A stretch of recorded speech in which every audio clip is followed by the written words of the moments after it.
Bienvenidos y bienvenidas a nuestra cuarta sesión de webinars de formación financiera de Mutual Médica. Ya hemos realizado 3 de las 7 sesiones que componen el programa de webinars. Esperamos que estéis sacando provecho de estas formaciones, que pretenden de manera ágil y dinámica aportarnos conocimientos financieros para lograr nuestros objetivos. Hoy arrancamos una interesantísima sesión con 2 expertos que nos hablarán de cómo montar una clínica privada. Este webinar tendrá continuación la próxima semana en la sesión número 5, donde ampliaremos esta información y daremos ejemplos prácticos. Hoy, Pablo Guijarro, socio del área de Corporate Finance de AFI, nos hablará de conceptos financieros básicos para montar una clínica privada, además del plan de negocio y tesorería y la capacidad de endeudamiento. Además, contaremos con Esther Iber, responsable de cumplimiento de Mutual Médica, que nos explicará cómo cumplir la normativa de tratamiento de datos de nuestros pacientes. Doy paso a Pablo. Muchísimas gracias.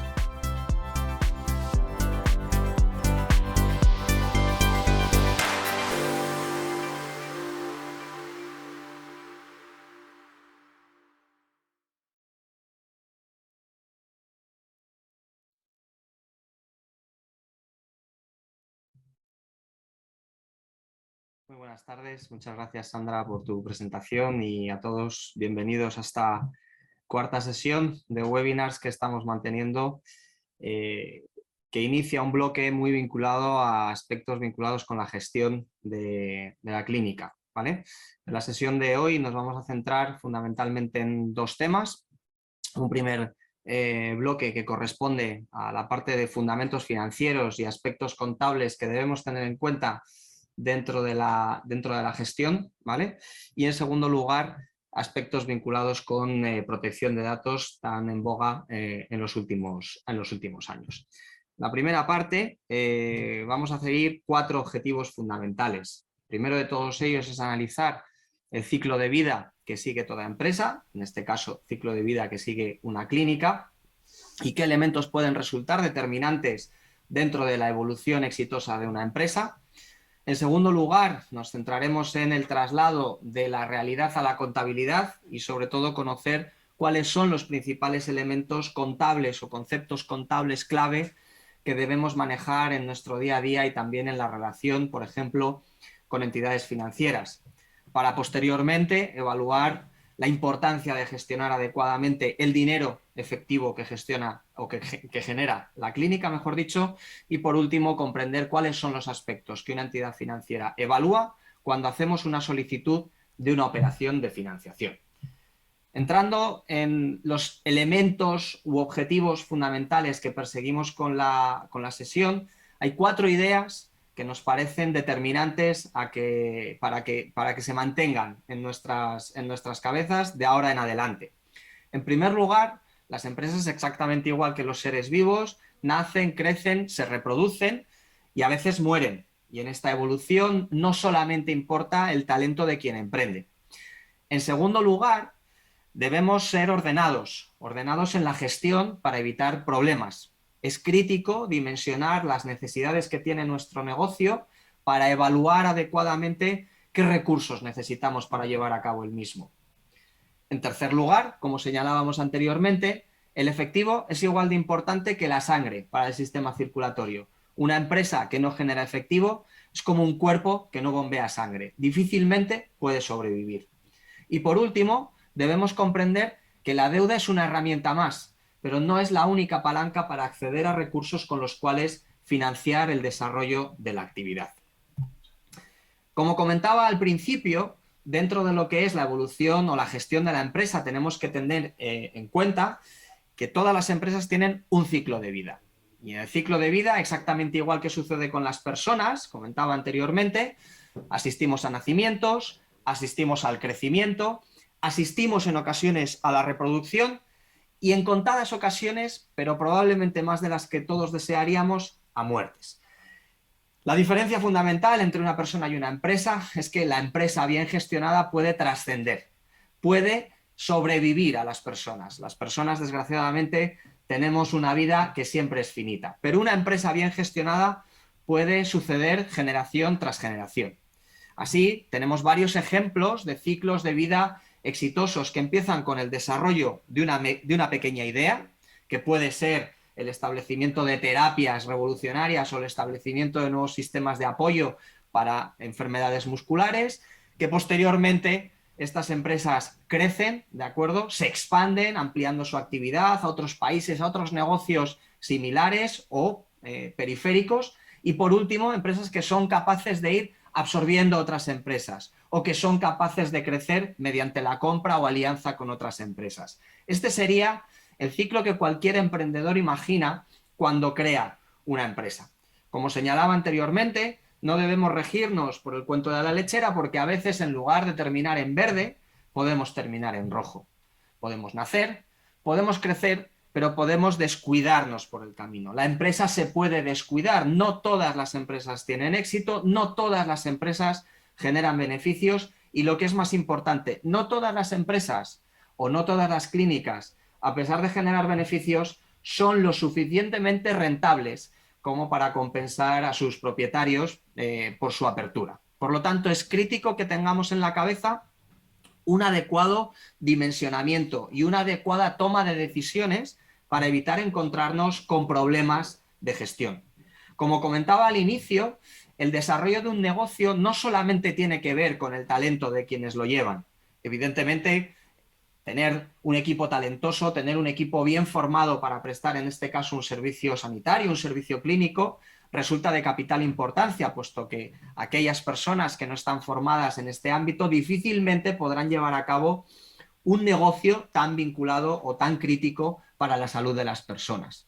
Ahora bien, con el talento solamente es muy probable que no hagamos recorrido. Y el recorrido va a depender, como señalaba anteriormente, de una gestión ordenada, de una gestión que dimensione adecuadamente las necesidades y capacidades del negocio para generar ventas y, lo que es más importante, una gestión que sea capaz de anticipar qué puede suceder en un escenario donde las cosas no vayan bien.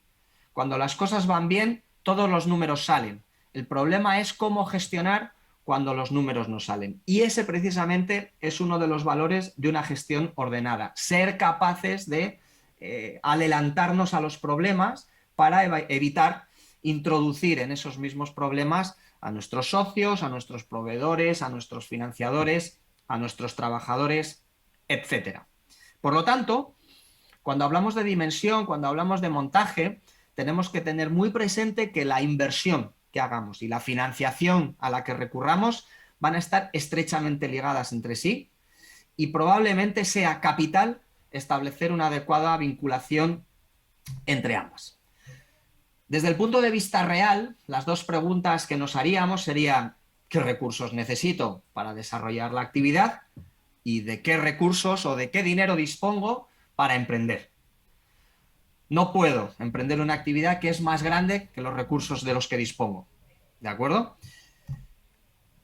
Sin ser experto, cuando preparaba esta presentación, pensaba, bueno, pues los recursos que puede necesitar cualquier clínica para el desarrollo de esta actividad probablemente tendrán que ver con equipamientos físicos como camillas, desde luego locales, equipos de atención sanitaria, uniformes, sillas, ordenadores, etcétera.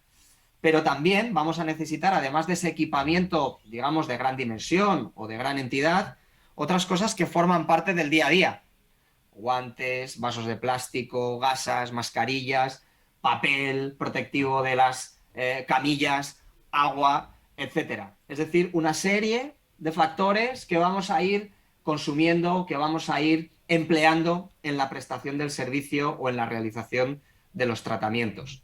Pero también necesitamos saber qué otras cosas voy a emplear. Desde luego luz, desde luego tendré que mantener mis instalaciones limpias, tendré que tener una adecuada temperatura para que mis pacientes estén a gusto en la clínica. Es decir, hay una serie de factores que no entran dentro de los recursos que yo voy a poner en marcha, sino que tienen que ver más bien con el día a día y con los servicios que voy a prestar. Y desde luego tengo que ver qué personal necesito. Necesitaré personal asistencial, necesitaré personal sanitario, quizá necesite personal administrativo. Todo esto es lo que debemos dimensionar cuando nos enfrentamos al montaje de una empresa y en este caso al montaje de una clínica. Y por último, pero no menos importante, debemos ver dónde ubicamos nuestro negocio. si nos situamos en un área céntrica de una gran ciudad colapsada de negocios similares al nuestro, quizá la probabilidad de éxito o de prosperar de nuestro negocio sea menor, porque tenemos muchos más competidores alrededor. No caigamos tampoco en la tentación de montar un negocio en mitad del desierto, a donde probablemente sea muy difícil que acudan nuestros clientes a pesar de no tener competencia. Esa selección de la ubicación va a ser crítica, va a ser determinante en un negocio como en el que nos ocupamos, donde la atención personal y donde la presencia de clientes, en este caso pacientes, es muy importante, es crítica. Decía al principio que además de ver qué recursos necesito, tengo que evaluar de qué recursos dispongo. Si tengo ahorros, si voy a acudir a las entidades financieras, si voy a acudir a subvenciones, en fin, todo esto conforma qué dimensión le puedo dar al negocio, al menos en su fase más inicial. Desde el punto de vista de la realidad, hemos estado hablando de conceptos que cualquier persona sin estar relacionada con la contabilidad o con el ámbito de las finanzas más o menos podría poner encima de la mesa. El problema viene cuando nos movemos de la realidad a la contabilidad. Evidentemente, en los manuales de contabilidad tenemos una serie de definiciones y conceptos técnicos que a veces nos hacen la vida un poco difícil, ¿de acuerdo? Pero básicamente las dos preguntas que formulábamos antes se convierten rápido en dos preguntas contables. ¿Qué activos voy a utilizar para prestar el servicio? ¿Y qué pasivos, qué fuentes de financiación me van a permitir desarrollar ese negocio? Y esos dos conceptos sientan las bases de los principios contables de la gestión. Dentro de esos conceptos contables clave que comentaba al inicio, nos vamos a centrar en 4. Lo que son las inversiones o activos, que ya hemos introducido en el apartado anterior, lo que son las fuentes de financiación o fondos propios y pasivos, que constituyen el dinero del que yo me puedo servir para financiar las inversiones, y posteriormente, pasando del balance, pasando de la estructura de mi negocio a la operativa del negocio, cuántos ingresos soy capaz de generar y cuánto me cuesta generar esos ingresos. ¿Qué estructura de costes de explotación y estructura financiera voy a tener que soportar para poder desarrollar el negocio con éxito? Desde la perspectiva de las inversiones, tenemos dos bloques. Recordamos que antes estábamos hablando de, digamos, adquisiciones o bienes de gran entidad, como camillas, locales, etcétera. Esto sería lo que la contabilidad denomina activos fijos o activos no corrientes. Todas aquellas inversiones que hacemos una vez y que no son sistemáticas, que no son recurrentes. Si nos gastamos una cantidad respetable de dinero en una casa, no es para estar gastándonos esa misma cantidad respetable de dinero todos los meses. Es una inversión de largo plazo. Lo mismo con el local de una clínica, lo mismo con los equipamientos más técnicos, más complejos, tecnológicos, los cuales probablemente estarán sujetos al riesgo de envejecimiento, al riesgo de obsolescencia y por lo tanto deberán ser sustituidos con el tiempo, pero que constituyen inversiones que hacemos una vez con la expectativa de que hasta dentro de unos años no tengamos que volver a efectuar ese desembolso. Esos son inversiones fijas, esos son activos fijos, activos que se van a ir aplicando al negocio y que tienen una vida útil superior al año, superior a los 12 meses. Los 12 meses marcan lo que es la vida fija y la vida circulante en contabilidad. En contraposición con esos activos fijos o activos de gran entidad, que pueden ser tanto tangibles como las camillas, como intangibles, las licencias o patentes que podamos requerir para desarrollar estas actividades, nos encontramos también con los activos circulantes, con todos aquellos bienes que voy a ir consumiendo en el curso del día a día. Compramos mascarillas, compramos gasas, compramos papel protector para las camillas y eso se va a ir consumiendo a medida que vienen pacientes a nuestra clínica. Y probablemente, cuantos más pacientes tengamos, más recursos de este tipo consumiremos. Es lo que venimos a llamar la inversión circulante o los activos circulantes. Todos aquellos que aplico en el negocio diario. Todos aquellos que, por lo tanto, me sirven o tienen una duración inferior a los 12 meses, porque al final estamos hablando de material que vamos aplicando en el día a día. Las inversiones fijas y las inversiones circulantes se van generando y se van financiando con arreglo a fondos que pueden ser también de naturaleza fija o de naturaleza circulante. Si antes decíamos que las inversiones fijas son aquellas que se van a ir aplicando al negocio durante muchos años, no tiene sentido que el dinero que captemos o los fondos que recibamos de accionistas o bancos tengamos que devolverlos en un mes. Si yo espero desarrollar una actividad durante 5 años dentro de un local, lo razonable es que ese local se financie con fondos o con dinero que no tenga que devolver a corto plazo, que no tenga que devolver en menos de 12 meses, sino que tenga un vencimiento, un plazo de devolución acomodado a esa inversión. Los recursos, ¿de acuerdo? Los recursos propios son los ahorros que tienen los accionistas, ¿de acuerdo? Y se complementan con las fuentes de financiación ajenas, que pueden ser bancos y que pueden ser también subvenciones, ¿de acuerdo? Como comentábamos anteriormente. En el fondo, el balance lo que me va a estar hablando es de un equilibrio entre mis inversiones y mis fondos, ¿de acuerdo? Y los recursos que yo capto. No puedo financiar inversiones que tienen duraciones superiores al año con fuentes de financiación, como decía antes, que vencen en el año. Tiene que existir un equilibrio entre las inversiones fijas y los pasivos fijos y los fondos propios. De la misma manera que tiene que existir equilibrio entre el activo circulante, las inversiones circulantes y los pasivos circulantes. Si no existe equilibrio, podemos entrar en problemas de endeudamiento, podemos entrar en problemas de solvencia y esto es lo que va a provocar en última instancia que las empresas no sigan ese ciclo exitoso que comentábamos al inicio. Pasamos de la estructura a la operativa. Recordemos que montamos un negocio para vender, para captar clientes. La importancia de la ubicación, la importancia de nuestro marketing, la importancia de acercarnos a los pacientes y ofrecerles un trato diferencial quizá con respecto a nuestra competencia. Con esos pacientes nosotros vamos a pagar, nosotros vamos a hacer frente a los costes de estructura, a nuestro personal, a nuestras licencias, a nuestros servicios de limpieza, a los consumos de luz, de agua, al personal administrativo que tengamos contratado. Y esas ventas tienen que ser suficientes para cubrir esos costes. Si yo soy capaz de generar suficientes tratamientos, suficientes terapias o de asumir suficientes pacientes como para contrarrestar esos costes, tendré un excedente, tendré un beneficio, no tendré pérdidas.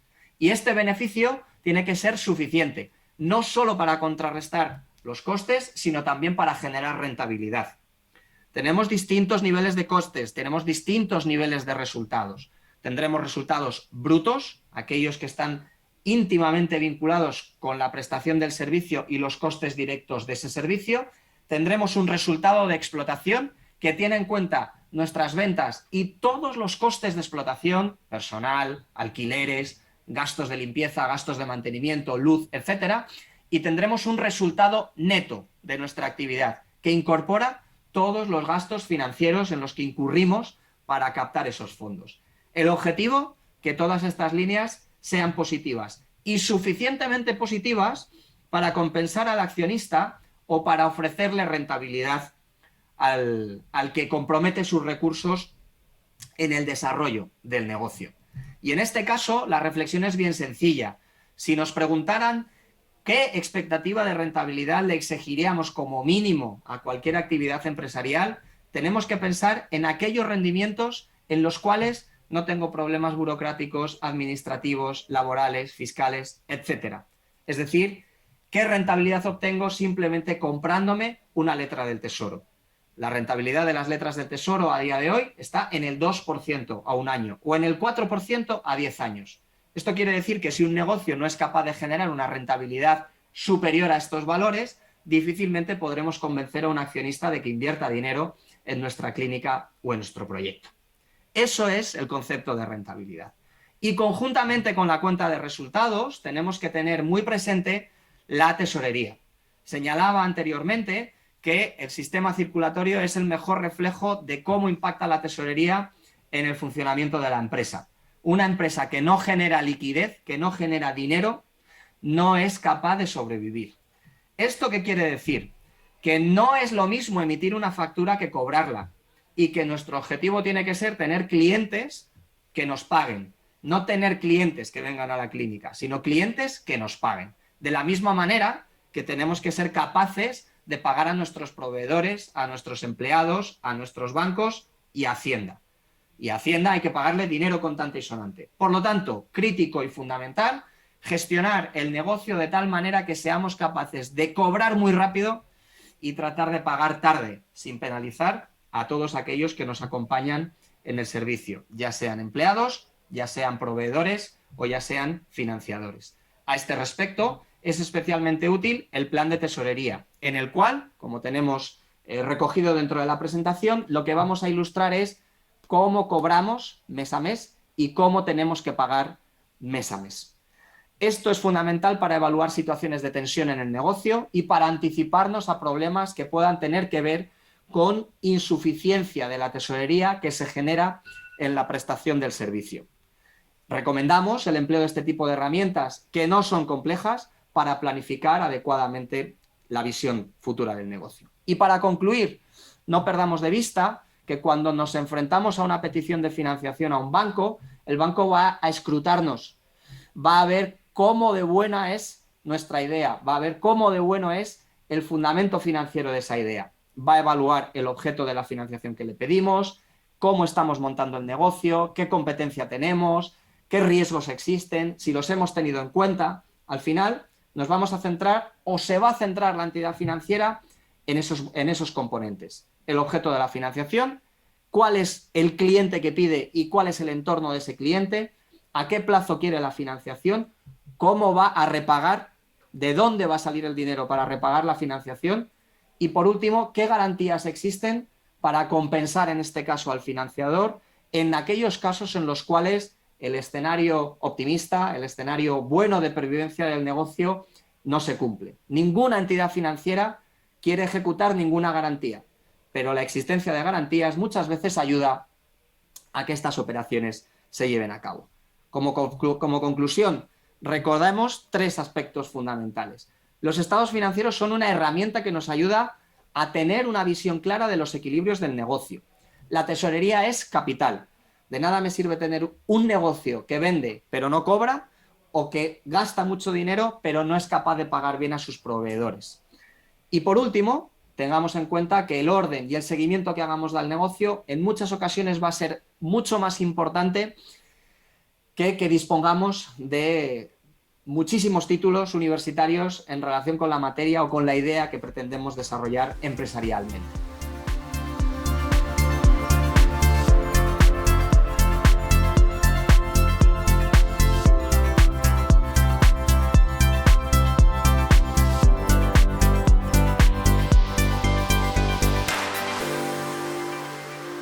Buenas tardes. El objeto de la presentación de protección de datos es trasladarles los principales conceptos y las ideas básicas que se establecen en la normativa para cumplir con todas aquellas obligaciones en este sentido.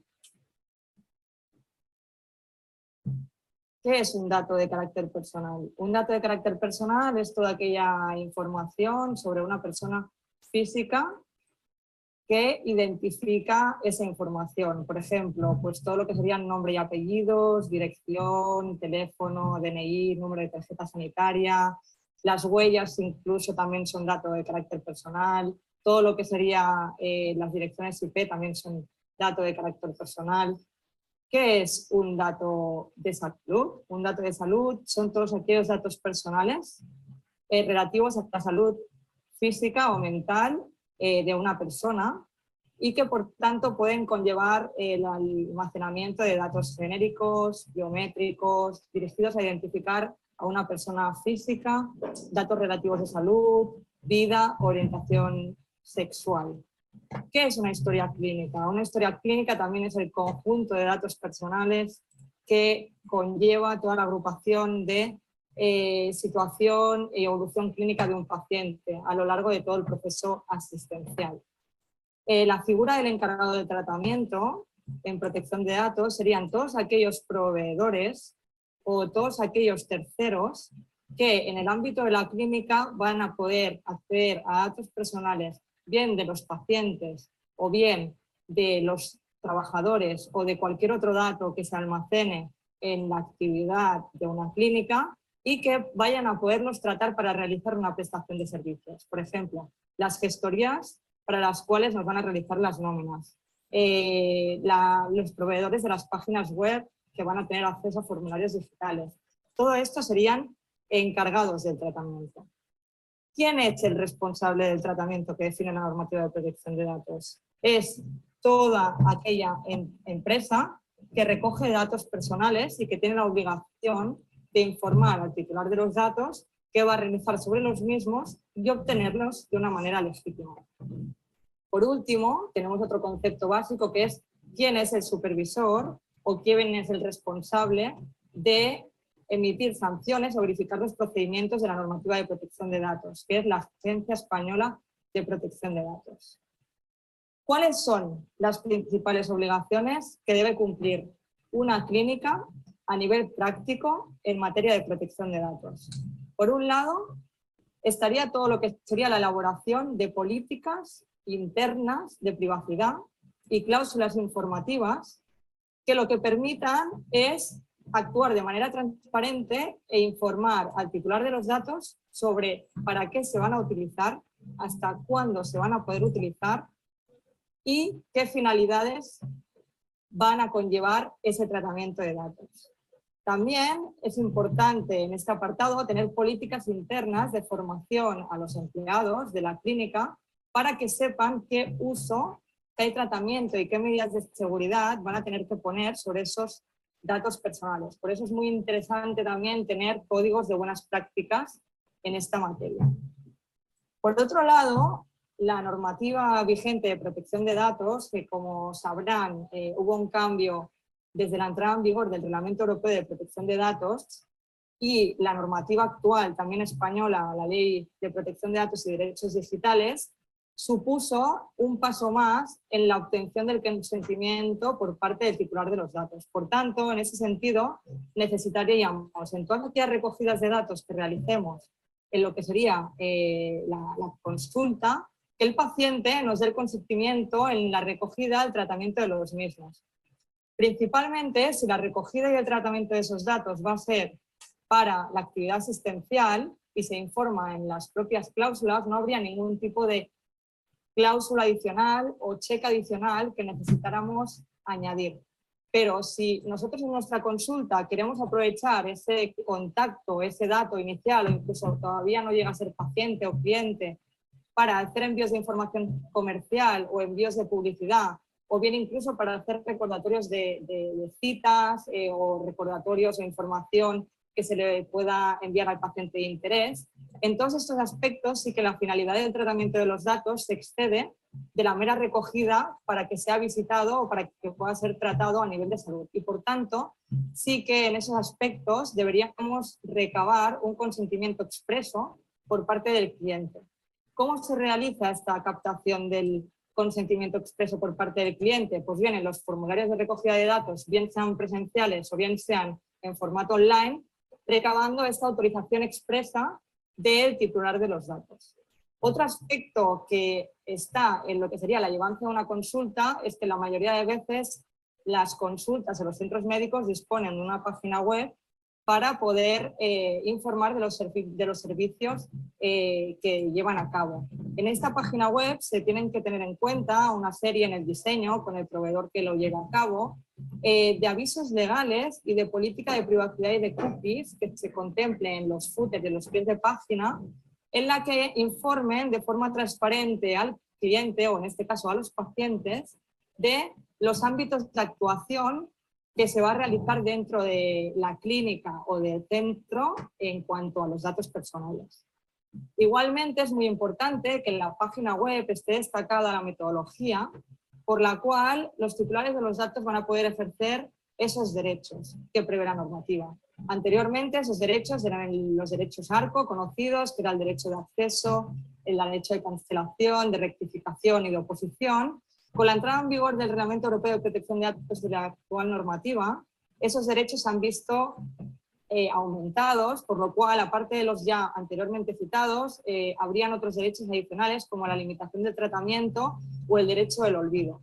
Por tanto, es un punto importante, ya que al final la no atención de una petición de derecho por parte del paciente o del cliente es una de las principales, en muchas ocasiones, objetos de inspección o de apertura de reclamaciones por parte de clientes ante la Agencia de Protección de Datos, y es una de las cuestiones que la normativa establece incluso el plazo de respuesta y que se debe atender para no llevar a incumplimientos o llevar a apertura de procedimientos por parte del supervisor en este aspecto. También tenemos que tener en cuenta que la clínica o la consulta deberá tener en su día a día unos protocolos de seguridad informática y unos protocolos informativos antes de, por ejemplo, la atención de llamadas, en el caso de que éstas sean objeto de grabación, informando al paciente o al cliente de todos aquellos derechos y de todas aquellas cláusulas informativas que se prevén. También todos los protocolos de seguridad aplicables a aquellos sistemas informáticos o bases de datos que utilicemos, la utilización de antivirus, la utilización también de contraseñas en el acceso a todas aquellas aplicaciones o infraestructuras con las cuales trabaje en el día a día los empleados o a nivel interno la clínica o el centro médico. Este es un tema también importante debido a la reciente actualidad de los ataques informáticos o ciberamenazas que están recibiéndose actualmente y sobre todo en el ámbito sanitario están siendo en estos últimos tiempos muy de actualidad. También es importante que estos protocolos de seguridad no solo se mantengan en lo que sería a nivel informático, sino también a nivel físico, es decir, que toda aquella documentación o expedientes o historiales médicos que todavía están en papel dentro de la compañía se encuentren con todo lo que serían las medidas de guardado o protección, incluso destrucción de la documentación oportuna. Por último, también hay todo el tema de encriptado, es decir, en el caso de que se vayan a extraer documentación a facilitarle al paciente y sobre todo de datos tan sensibles como pueden ser los datos de salud, lo más importante es que esta salida de documentación tenga una doble vía de protección, es decir, que se envíe mediante un código de cifrado o de doble factor de autentificación en la cual el cliente o el paciente tenga que poner pues, el código que ha recibido para poder acceder al informe o a la documentación. ¿Qué otras principales obligaciones se derivan del cumplimiento de la protección de datos? Lo que hemos comentado antes, es muy importante si un cliente nos solicita alguno de los derechos previstos por la normativa, atenderlo en plazo y darle respuesta para que no sea objeto de remitirlo a la agencia. Todo el tema también de brechas de seguridad, se deben reportar brechas de seguridad en el plazo de las 72 horas, tal y como establece la norma. Nombrar un delegado de protección de datos. Y en ese sentido, comentarles que el delegado de protección de datos tiene que ser una persona, tal y como establece el reglamento, con unas capacidades suficientes, que normalmente son despachos abogados o abogados que tengan esas habilidades por las cuales tengan que ser nombrados y puedan ser reportados a la Agencia de Protección de Datos. También disponer de un registro de actividades de tratamiento, que es una documentación interna que se debe tener en el cual se almacenen todas aquellas tipologías de datos, un inventario de datos de los que tendría la clínica a nivel personal, como podrían ser pues, datos de pacientes, datos de proveedores, datos de empleados, leads de potenciales clientes. A este registro de actividades de tratamiento se debería completar con unos análisis de riesgos en el cual se detalle pues, en función de esa tipología de datos si el riesgo de pérdida o de protección tiene que ser mayor o menor. Y lo mismo ocurre con la normativa también establece otra obligación, que sería realizar una evaluación de impacto en función del volumen de datos y del tratamiento que se vaya a realizar. Además de todo esto, hay otro aspecto que también es importante cumplir, como hemos comentado anteriormente, en el tema de los encargados del tratamiento, que sería con todas aquellas colaboraciones, terceros o proveedores que nos presten un servicio y para llevar ese servicio tienen que acceder a información de carácter personal, con la propuesta de honorario tiene que documentarse o firmarse ese contrato de tratamiento de datos, en el que se indicarán las medidas de diligencia debida y las medidas de protección, y que una vez finalizados los servicios, ese tercero o esa empresa deberá eliminar la información. También es importante que queden documentados, en caso de que se quieran ceder datos a otras entidades, mediante la correspondiente contrato o regulación.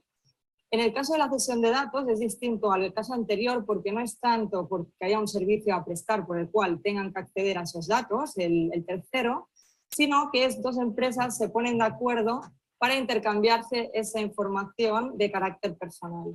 Por tanto, se tiene que hacer de una forma segura y además se tiene que documentar la finalidad por la que se hace y obtener el consentimiento del titular de los datos previo para que te autorice a que esos datos puedan ser cedidos a la otra entidad o al otro proveedor. Como hemos comentado, además de todas estas cuestiones, hay cláusulas informativas de cumplimiento y de confidencialidad que también se tienen que extender no solo al paciente, no solo al proveedor, sino también internamente en los procesos de selección. Es decir, cuando una clínica pues inicia contratación de personal, como va a recabar datos de estos profesionales o de estos candidatos del proceso de selección, va a tener que informar al titular de los datos de qué se va a hacer con ellos y hasta qué plazos se van a conservar. Y por último, todos los temas relacionados con las buenas prácticas y la confidencialidad que tienen que mantener los empleados de una clínica para tratar los datos, tanto de pacientes como otra tipología de datos en la que puedan tener acceso. En este sentido, la protección de datos hoy en día no solo se basa en atender a lo que establece la normativa, sino que hay que velar por unas medidas de protección adicionales y más de un carácter de seguridad informático, porque como hemos comentado antes, la información y los datos son poder actualmente y tanto los ciberdelincuentes como la Agencia de Protección de Datos van a velar porque esos datos estén bien almacenados, bien estructurados y no sean objeto de robo o de acceso por un tercero. Y ello lo vamos a conseguir teniendo mecanismos físicos de destrucción y de protección de la documentación física. Es importante también con todos aquellos trabajadores, con todos aquellos proveedores que se establezcan relaciones para lo que sería pues la destrucción de la documentación, se les pidan los correspondientes certificados ISO de cumplimiento y estándares de calidad, así como es importante también que desde un punto de vista lo que sería informático, pues contemos con todos estos firewalls y todas estas medidas de seguridad de contraseñas y de copias de seguridad para, en caso de pérdida de datos, la posible restauración. Aquí, en este aspecto, es muy importante que los empleados no solo conozcan las buenas prácticas, como hemos dicho, de protección de datos y de confidencialidad, sino que además reciban formación de todo el tema también de posibilidades de ataques mediante estructuras de phishing, malware o ransomware, o incluso que conozcan cómo llevar a cabo en un aspecto práctico las medidas de seguridad, es decir, cómo deben poner las contraseñas, hacer uso de las mismas, no intercambiárselas entre los compañeros o personal de la clínica, también contar con las actualizaciones de antivirus, por parte de los servicios de IT con realizar las copias de seguridad. Y además, no solo esto, sino que cada vez más muchos de los empleados también lo que realizan es obtener dispositivos de empresa o acceder a dispositivos de empresa para realizar su trabajo, por lo que deberían haber las correspondientes políticas de seguridad y de conocimiento de los empleados de este tipo de inventario de dispositivos que se les ha librado para realizar su trabajo. Por último, uno de los aspectos que es importante destacar, no solo desde el punto de vista de la protección de datos, sería el que la clínica pueda tener contratado o externalizado un medio de protección adicional a lo que sería la protección de los datos, que sería el seguro de ciberseguridad, que lo que pretende es que estas estructuras de seguros incluso ayudan, en caso de recibir un ciberataque, a restablecer el servicio o a recuperar toda aquella información que se haya podido perder. Y por último, sería conveniente también en lo que serían las obligaciones recurrentes de protección de datos el contar con realizar auditorías externas, tanto informáticas como de protección de datos, para probar o simular ataques de penetración a los sistemas, o por otro lado incluso para revisar que todos los circuitos implementados por la parte de cumplimiento normativo en esta materia pues estén bien implementados de cara a una posible inspección o acceso por parte de terceros a la información.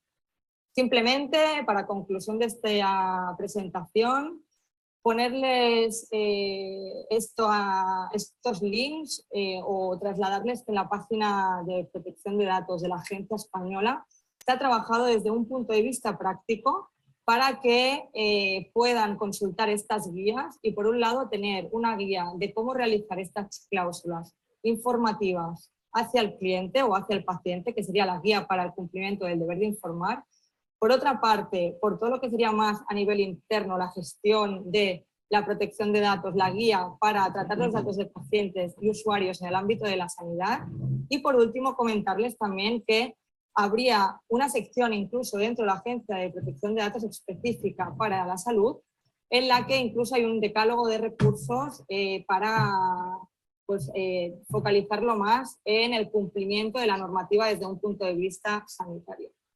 Y para concluir, simplemente trasladarles que la Agencia de Protección de Datos cada vez más tiene el foco y está abriendo más procedimientos de inspección en esta materia. Es importante desde el diseño y desde el principio, cuando abrimos una consulta, revisar e implementar todos estos procedimientos y esas obligaciones que hemos comentado a lo largo de la sesión, porque, bueno, viendo la comparativa ya entre el 2021 y el 2020, hay más de 680 reclamaciones vinculadas a la sanidad que el supervisor pues, ha ido revisando.